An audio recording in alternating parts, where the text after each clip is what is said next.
Hello നമസ്കാരം. Premier ഇൻസ്റ്റിറ്റ്യൂട്ടിൻ്റെ മറ്റൊരു ക്ലാസ്സിലേക്ക് സ്വാഗതം.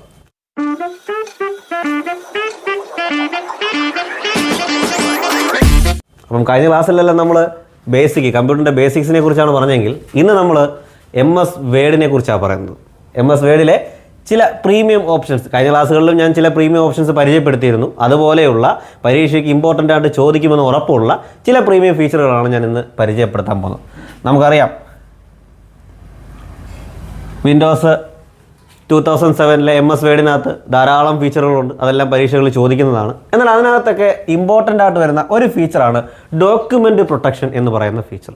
അതായത് നമ്മളൊരു ഡോക്യുമെൻ്റ് തയ്യാറാക്കുകയാണ്, നമുക്ക് ആ തയ്യാറാക്കിയ ഡോക്യുമെൻ്റ് ഒന്ന് പ്രൊട്ടക്റ്റ് ചെയ്യണം. അതായത് മറ്റാരും അതിൽ കയറി എഡിറ്റ് ചെയ്യാതെ, നമ്മൾ എഡിറ്റ് ചെയ്തിട്ടുള്ള നമ്മൾ ടൈപ്പ് ചെയ്തിട്ടുള്ള എന്തെങ്കിലും മാറ്റങ്ങൾ വരുത്താതെ ഇരിക്കാൻ വേണ്ടി നമ്മൾ ചെയ്യുന്ന ഒരു മെത്തേഡിനെയാണ് ഡോക്യുമെൻ്റ് പ്രൊട്ടക്ഷൻ എന്ന് പറയുന്നത്. അതായത് ആരും അതിൽ കയറി എന്ത് ചെയ്യാൻ പാടില്ല, മറ്റ് അഡീഷൻസോ ഡിലീഷൻസോ ചെയ്യാതെ നമ്മൾ ചെയ്ത അതേ വർക്ക് അവിടെ തുടരാൻ വേണ്ടിയാണ് പ്രൊട്ടക്ഷൻ ചെയ്യുന്നത്. അത് രണ്ട് രീതി ചെയ്യാം. ഒന്ന്, മറ്റുള്ളവർക്ക് ഒരു എഡിറ്റിംഗ് നടത്താത്ത രീതി ചെയ്യാം. എന്നാൽ ചില റെസ്ട്രിക്ഷനോടുകൂടി, അതായത് നമ്മൾ പറഞ്ഞിരിക്കുന്ന ചില ഭാഗങ്ങൾ മാത്രം മാറ്റം വരുത്താൻ ചില റെസ്ട്രിക്ഷൻ കൊടുത്തുകൊണ്ട് നമുക്ക് എന്ത് ചെയ്യാം, ഡോക്യുമെൻ്റ് പ്രൊട്ടക്റ്റ് ചെയ്യാവുന്നതാണ്. രണ്ട് രീതി പ്രൊട്ടക്റ്റ് ചെയ്യാം. അപ്പോൾ ഈ ഡോക്യുമെൻ്റ് പ്രൊട്ടക്ഷൻ എന്ന് പറയുന്നത്, അതായത് ഓർത്തിരിക്കുക, റിവ്യൂ ടാബിലാണ് ഈ പറയുന്ന ഡോക്യുമെൻ്റ് പ്രൊട്ടക്ഷൻ എന്ന് പറയുന്ന ഓപ്ഷൻ അവൈലബിൾ ആയിട്ടുള്ളത്. നമ്മൾ ഒരുപാട് ടാബുകൾ പഠിച്ചിട്ടുണ്ട്. Home tab, insert, page layout, reference, അങ്ങനെയുള്ള ഒരുപാട് ടാബുകൾ പഠിച്ചിട്ടുണ്ട്. അതിലെ റിവ്യൂ ടാബ് എന്ന് പറയുന്ന ടാബിലാണ് ഈ പറയുന്ന, ഓർത്തിരിക്കുക, റിവ്യൂ ടാബിലാണ് ഈ പറയുന്ന ഡോക്യുമെൻ്റ് പ്രൊട്ടക്ഷൻ എന്ന് പറയുന്ന ഓപ്ഷൻ അവൈലബിൾ ആയിട്ടുള്ളത്. അപ്പോൾ എന്താണെന്ന് ചോദിച്ചു കഴിഞ്ഞാൽ, to protect a document in MS word 2007 use protect document option. അപ്പം ഡോക്യുമെൻ്റ് പ്രൊട്ടക്റ്റ് ചെയ്യാനായിട്ട് നമ്മൾ എടുക്കേണ്ട ഓപ്ഷൻ ഏതാണെന്ന് വെച്ചാൽ, പ്രൊട്ടക്റ്റ് ഡോക്യുമെൻ്റ് എന്ന് പറയുന്ന ഒരു ഓപ്ഷൻ നമ്മുടെ റിവ്യൂ ടാബിനകത്ത് കാണും. ഓർത്തിരിക്കുക, റിവ്യൂ ടാബിനകത്ത് പ്രൊട്ടക്റ്റ് ഡോക്യുമെൻ്റ് എന്ന് പറയുന്ന ഒരു ഓപ്ഷൻ കാണും. ആ ഓപ്ഷനിലൂടെയാണ് നമ്മൾ എന്ത് ചെയ്യുന്നത്, ഡോക്യുമെൻ്റ് പ്രൊട്ടക്റ്റ് ചെയ്യുന്നത്. ഡോക്യുമെൻ്റ് പ്രൊട്ടക്റ്റ് ചെയ്യുന്നത് എന്താണെന്ന് പറഞ്ഞല്ലോ, അതായത് നമ്മുടെ ഡോക്യുമെൻ്റ് മറ്റാരും എഡിറ്റ് ചെയ്യാതിരിക്കാൻ വേണ്ടിയാണ് അത് പ്രൊട്ടക്റ്റ് ചെയ്യുന്നത്. അപ്പോൾ ആ ഒരു ഡോക്യുമെൻ്റ് പ്രൊട്ടക്ഷൻ എന്ന് പറയുന്നത് റിവ്യൂ ടാബിലാണെന്ന് പറഞ്ഞു. ഏത് ഗ്രൂപ്പിലാണെന്ന് ചോദിച്ചാൽ പ്രൊട്ടക്റ്റ് ഗ്രൂപ്പിലാണുള്ളത്. നമ്മൾ പറഞ്ഞു ടാബ് ആണെങ്കിൽ ടാബിനകത്ത് ഒരേപോലെയുള്ള ഫംഗ്ഷൻസ് അല്ലെങ്കിൽ ഓപ്ഷൻസ് ഉള്ള ഒരു ഗ്രൂപ്പ് കാണും. അതിനെയാണ് ഗ്രൂപ്പ് എന്ന് പറയുന്നത്. ആ ഗ്രൂപ്പിനകത്താണ് എന്ത്, ഓരോ ഓപ്ഷൻസ് അവൈലബിൾ ആയിട്ടുള്ളത്. അപ്പം ചോദിച്ചു കഴിഞ്ഞാൽ ആദ്യം നമ്മൾ എന്തെടുക്കണം, റിവ്യൂ ടാബ് എടുക്കണം.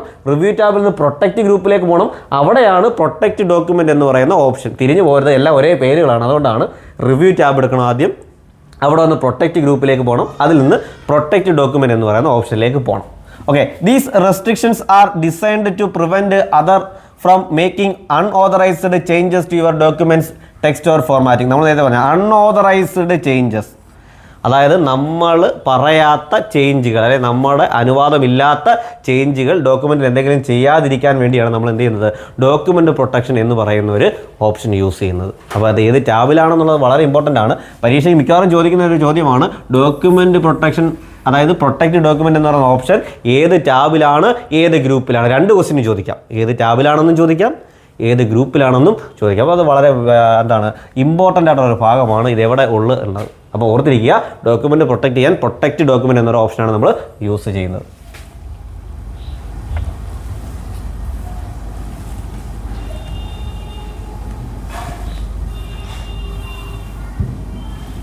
ഇനി സ്റ്റെപ്പുകളാണ് പരിചയപ്പെടുന്നത്. ഏതൊക്കെ സ്റ്റെപ്പുകളിലൂടെയാണ് നമ്മൾ ഒരു ഡോക്യുമെൻ്റ് പ്രൊട്ടക്റ്റ് ചെയ്യുന്നതാണ് പരിചയപ്പെടുന്നത്. അപ്പോൾ നോക്കേ, ഒന്ന്, go to the review tab. നേരത്തെ നമ്മൾ പറഞ്ഞു ആദ്യം നമ്മൾ എങ്ങോട്ട് പോകണം, റിവ്യൂ ടാബിലേക്ക് പോകണം. റിവ്യൂ ടാബിലാണ് എന്തുള്ളത്, ഡോക്യുമെൻ്റ് പ്രൊട്ടക്ഷൻ എന്നുള്ള ഓപ്ഷൻ ഉള്ളത്. റിവ്യൂ ടാബിലേക്ക് പോവുക. Click protect document in protect group. നേരത്തെ ഞാൻ പറഞ്ഞു പ്രൊട്ടക്റ്റ് ഗ്രൂപ്പിലുള്ള പ്രൊട്ടക്റ്റ് ഡോക്യുമെൻ്റ് എന്നുള്ള ഓപ്ഷൻ ക്ലിക്ക് ചെയ്യണം. ആദ്യം റിവ്യൂ ടാബിലേക്ക് പോവുക. അവിടെ നിന്ന് പ്രൊട്ടക്റ്റ് ഗ്രൂപ്പിലുള്ള പ്രൊട്ടക്റ്റ് ഡോക്യുമെൻ്റ് എന്ന് പറയുന്ന ഓപ്ഷൻ ക്ലിക്ക് ചെയ്യുക.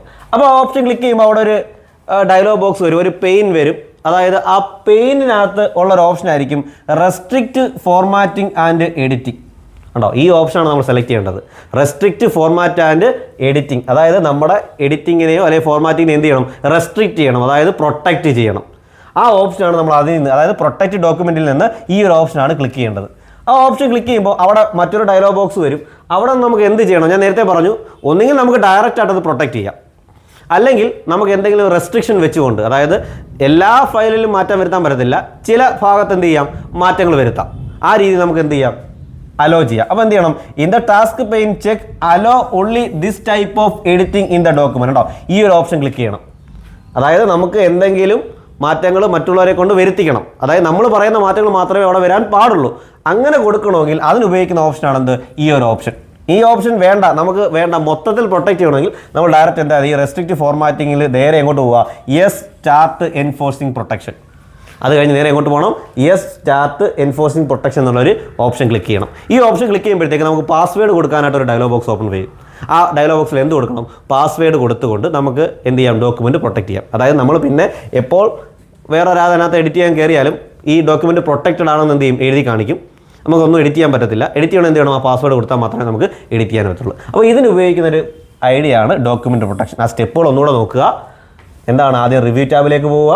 ആ റിവ്യൂ ടാബിൽ പ്രൊട്ടക്റ്റ് ഗ്രൂപ്പ് ഉണ്ട്, അതിൽ നിന്ന് പ്രൊട്ടക്റ്റ് ഡോക്യുമെൻ്റ് എന്നുള്ള ഓപ്ഷൻ ക്ലിക്ക് ചെയ്യുക. ആ ഓപ്ഷനിൽ റെസ്ട്രിക്റ്റ് ഫോർമാറ്റിംഗ് ആൻഡ് എഡിറ്റിംഗ് എന്നൊരു ഓപ്ഷൻ അതിൽ നിന്ന് ക്ലിക്ക് ചെയ്യണം. ഇനി അവിടെ നിന്ന് ഡയറക്റ്റായിട്ട് നമുക്ക് എന്ത് ചെയ്യണം, പ്രൊട്ടക്റ്റ് കൊടുക്കണം. നമുക്ക് മാറ്റങ്ങളൊന്നും വരുത്തണ്ട, വേറെ ആരും ഒന്നിലും തൊടണ്ട. അങ്ങനെയാണെങ്കിൽ എന്ത് കൊടുക്കണം, യെസ് സ്റ്റാർട്ട് എൻഫോഴ്സിംഗ് പ്രൊട്ടക്ഷൻ എന്നുള്ള ഓപ്ഷൻ ഡയറക്റ്റ് ക്ലിക്ക് ചെയ്യാം. ഇനി അതല്ല എങ്കിൽ ഇതിനിടയിലുള്ള ഒരു ഓപ്ഷനാണ് hello this type of editing in the document. അത് ക്ലിക്ക് ചെയ്തിട്ട് എന്തൊക്കെ മാറ്റങ്ങൾ എവിടെയൊക്കെ വരുത്താം അയാൾക്ക് കഴിയണം എന്ന് നമ്മൾ എന്ത് ചെയ്യണം, ഒരു അനുവാദം കൊടുത്തേക്കണം. അതിനുശേഷം വീണ്ടും എന്ത് ചെയ്യണം, ഈ ഒരു ഓപ്ഷൻ ക്ലിക്ക് ചെയ്യാൻ മാത്രമേ എന്ത് ചെയ്യത്തുള്ളൂ, പാസ്വേഡ് ടൈപ്പ് ചെയ്യാനുള്ള പെയിൻ ഓപ്പൺ ചെയ്ത് വരത്തുള്ളൂ. പാസ്വേഡ് കൊടുത്തുകൊണ്ട് നമുക്ക് എന്ത് ചെയ്യാം, ഡോക്യുമെൻറ്റ് പ്രൊട്ടക്റ്റ് ചെയ്യാം. ഓക്കെ, അപ്പോൾ ആ സ്റ്റെപ്പുകൾ കൃത്യമായിട്ട് ഓർത്തിരിക്കുക. അപ്പോൾ ഇതാണ് എന്തെന്ന് പറയുന്നത്, ഡോക്യുമെൻറ്റ് പ്രൊട്ടക്ഷൻ എന്ന് പറയുന്നത് ഏതാണ്, MS വേർഡിലെ. ഓക്കെ, എല്ലാവർക്കും ക്ലിയർ ആയെന്ന് വിശ്വസിക്കുന്നു.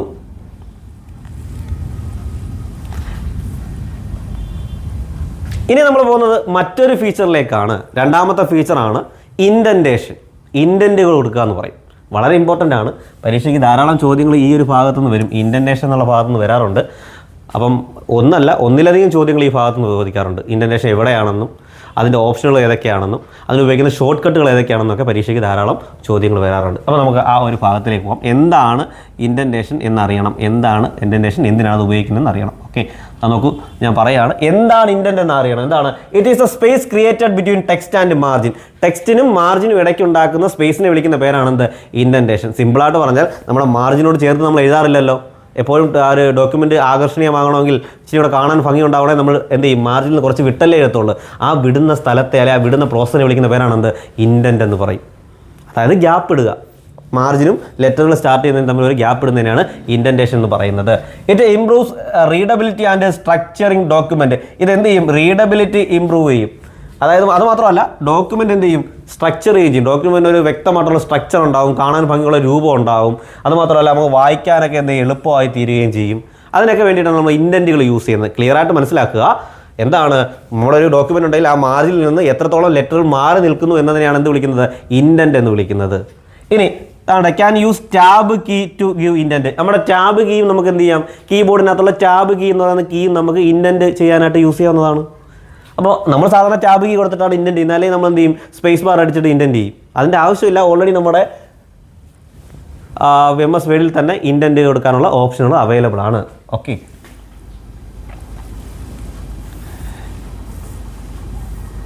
ഇനി നമുക്ക് പറയാനുള്ളത് ഇൻഡൻറ്റ് ഓപ്ഷൻസ് ഏതൊക്കെയാണ്, അതായത് ഇൻഡൻറ്റിനകത്ത് ഏതൊക്കെ ഓപ്ഷൻ നമുക്ക് ഉപയോഗിക്കാം. ഇൻഡൻറ്റ് എന്ന് പറയുന്ന ഭാഗത്ത് 4 ഓപ്ഷനുകളുണ്ട്. നോക്കിയാൽ മനസ്സിലാവും. ഒന്ന് ഫസ്റ്റ് ലൈൻ ഇൻഡൻറ്റ്. ഇൻഡൻറ്റ് കൊടുക്കാനായിട്ട് 4 ഓപ്ഷൻ നമുക്ക് അവൈലബിൾ ആണ്. ഒന്ന് ഫസ്റ്റ് ലൈൻ. എന്താണ് first line? The first line of the paragraph moved inwards. അതായത് നമ്മളൊരു ഇൻഡൻറ്റ് കൊടുക്കുമ്പോൾ എന്ത് ചെയ്യുന്നു, നമ്മളൊരു പാരഗ്രാഫ് എഴുതി വെച്ചേക്കോ അല്ലേ. പാരഗ്രാഫ് എഴുതി വെക്കുമ്പോൾ നമുക്ക് പാരഗ്രാഫ് വൃത്തിയാക്കാൻ നമ്മൾ എന്ത് ചെയ്യുന്നത്, അതിൻ്റെ ആദ്യത്തെ ലൈൻ മാത്രം ഒന്ന് അകത്തോട്ട് കയറി നിൽക്കത്തില്ലേ. നിങ്ങൾക്ക് അറിയാം, നമ്മൾ ചെയ്യുമ്പോൾ എപ്പോഴും ചെയ്യുന്നത് എന്തോ, ഫസ്റ്റ് ലൈൻ ജസ്റ്റ് അകത്തോട്ട് നിൽക്കും. ബാക്കി എല്ലാ ലൈനും എന്തോ മാർജിനിൽ ഇങ്ങനെ ഒരു ഗ്യാപ്പ് ഇട്ട് അലൈൻ ചെയ്ത് വെച്ചേക്കായിരിക്കും. ഈ ഒരു രീതിയിലുള്ള ഇൻഡൻറ്റേഷനെ വിളിക്കുന്ന പേരാണ് എന്ത്, ഫസ്റ്റ് ലൈൻ ഇൻഡൻറ്റ്. അതായത് ആദ്യത്തെ ലൈൻ കുറച്ച് അകത്തേക്ക് നിൽക്കും, ബാക്കി ലൈനുകളെല്ലാം മാർജിനുമായി അലൈൻ ചെയ്ത് നിൽക്കും. അതാണ് ഒന്നാമത്തെ ഓപ്ഷൻ. രണ്ടാമത്തെ ഓപ്ഷനാണ് ഹാങ്ങിങ് ഇൻഡൻറ്റ്. വളരെ വളരെ ഇമ്പോർട്ടൻ്റ് ആയിട്ടുള്ള ഒരു ഓപ്ഷനാണ് എന്ത്, ഹാങ്ങിങ് ഇൻഡൻറ്റ് എന്ന് പറഞ്ഞാൽ. കാരണം ഇതിൻ്റെ ഷോർട്ട് കട്ടുകൾ ചോദിക്കാറുണ്ട്. എന്താണ് ഹാങ്ങിങ് ഇൻഡൻറ്റ് വെച്ചാൽ, all lines are indented except the first line. അതായത് എല്ലാ ലൈനുകളും എന്ത് ചെയ്യും, അകത്തേക്ക് കയറി നിൽക്കും. പക്ഷേ ഒരു പാരഗ്രാഫിന് ഒന്നാമത്തെ ലൈൻ മാത്രം എന്ത് നിൽക്കും, ഈ മാർജിനോട് ചേർന്ന് നിൽക്കും. ഒന്നാമത്തെ ലൈൻ മാർജിനോട് ചേർന്ന് നിൽക്കുന്നു, ബാക്കി ലൈനുകളെല്ലാം എന്ത് ചെയ്യുന്നു, കുറച്ച് മാറി നിൽക്കും. എന്ന് വെച്ചാൽ ഹാങ് ചെയ്യുക. ഒരു പാരഗ്രാഫ് ഇങ്ങനെ അവൻ എന്ത് ചെയ്യും, ഒരു ഡോക്യുമെൻറ്റിനകത്ത് തൂങ്ങിക്കിടക്കുന്നതൊക്കെ തോന്നും. പാരഗ്രാഫ് ഈ പറയുന്ന ഡോക്യുമെന്റ് ഇങ്ങനെ തൂങ്ങിക്കിടക്കുന്ന ഒരു ഫീൽ ഉണ്ട്. അതുകൊണ്ട് ഹാങ്ങിങ് ഇൻഡൻറ്റ് എന്ന് പറയുന്നത്. ഇതിന് മെയിനായിട്ട് ചോദിക്കുന്നത്, ഹാങ്ങിങ് ഇൻഡൻറ്റ് ക്രിയേറ്റ് ചെയ്യാൻ ഉപയോഗിക്കുന്ന ഷോർട്ട് കട്ട് ഏതാണ്, ഹാങ്ങിങ് ഇൻഡൻറ്റ് റിമൂവ് ചെയ്യാൻ ഉപയോഗിക്കുന്ന ഷോർട്ട് കട്ട് ഏതാണ്. ഹാങ്ങിങ് ഇൻഡൻറ്റ് ക്രിയേറ്റ് ചെയ്യാൻ Ctrl+T എന്ന ഷോർട്ട് കട്ട് ഉപയോഗിക്കും. ഓർത്തിരിക്കുക, പരീക്ഷകളിൽ പലപ്പോഴും ചോദിച്ചിട്ടുള്ളതാണ്, ഇനിയും ചോദിക്കാൻ സാധ്യതയാണ്. ഹാങ്ങിങ് ഇൻഡൻറ്റ് ക്രിയേറ്റ് ചെയ്യാൻ ഏത് ഷോർട്ട് കട്ട് ഉപയോഗിക്കുമെന്ന്, Ctrl+T എന്ന ഷോർട്ട് കട്ട് ഉപയോഗിക്കും. ഇനി ഹാങ്ങിങ്ങിന് റിമൂവ് ചെയ്യാനോ Ctrl+Shift+T ഉപയോഗിക്കും. റിമൂവ് ചെയ്യാൻ Ctrl+Shift+T ഉപയോഗിക്കും. ഈ രണ്ട് ഷോർട്ട് കട്ടുകളും വളരെ വളരെ ഇമ്പോർട്ടൻ്റ് ആണ്, പരീക്ഷകൾക്ക് സ്ഥിരം ചോദിക്കുന്ന ചോദ്യമാണ്, ഇനിയും ആവർത്തിച്ച് വരാവുന്ന ചോദ്യമാണ്. ഇനി മൂന്നാമത്തെ ഓപ്ഷനാണ് left indent. Use to move left margin to right. അതായത് ലെഫ്റ്റ് സൈഡിലെ മാർജിൻ റൈറ്റിലേക്ക് നീക്കാനായിട്ട് ഉപയോഗിക്കുന്നത്. അതായത് മൊത്തത്തിൽ ലെഫ്റ്റ് സൈഡിലുള്ള ലെറ്ററുകളെല്ലാം മൊത്തം റൈറ്റിലോട്ട് നീങ്ങാൻ എന്ന് വെച്ചാൽ ലെഫ്റ്റ് സൈഡിൽ ഒരു ഗ്യാപ്പ് വരാൻ വേണ്ടി ഉപയോഗിക്കുന്നതാണ് ലെഫ്റ്റ് ഇൻഡൻറ്റ്. റൈറ്റ് ഇൻഡൻറ്റ് അപ്പോൾ എന്തുമായിരിക്കും? റൈറ്റ് സൈഡിൽ ഒരു ഗ്യാപ്പ് വരാൻ വേണ്ടിയിട്ട് ആ മാർജിനും റൈറ്റ് സൈഡിലെ ലെറ്ററും തമ്മിൽ എന്ത് ചെയ്യണം? ഒരു ഗ്യാപ്പ് വരാൻ വേണ്ടി എന്ത് ഉപയോഗിക്കുന്നു? റൈറ്റ് ഇൻഡൻറ്റ് ഉപയോഗിക്കും. അപ്പോൾ ഇങ്ങനെ 4 ഓപ്ഷനുകളാണ് നമുക്ക് എവിടെ അവൈലബിൾ ആയിട്ടുള്ളത്? ഇൻഡൻറ്റിനകത്ത് അവൈലബിൾ ആയിട്ട് ഉള്ളത്. അപ്പോൾ ഓർത്തിരിക്കുക, വളരെ ഇമ്പോർട്ടൻ്റ് ആയിട്ടുള്ള ഭാഗമാണ് ഇൻഡൻറ്റ് എന്ന് പറയുന്നത്. ഇൻഡൻറ്റേഷൻ ചെയ്യാൻ അറിഞ്ഞിരിക്കണം.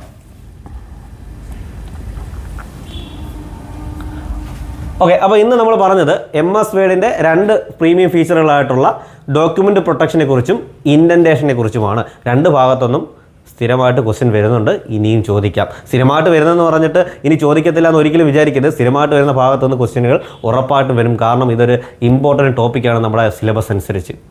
അപ്പം ഇത്തരത്തിലുള്ള MS വേർഡിൻ്റെ മറ്റ് ഫീച്ചറുകളുമായിട്ട് മറ്റൊരു ക്ലാസ്സിൽ നമുക്ക് വീണ്ടും കണ്ടുമുട്ടാം. അപ്പോൾ എല്ലാവർക്കും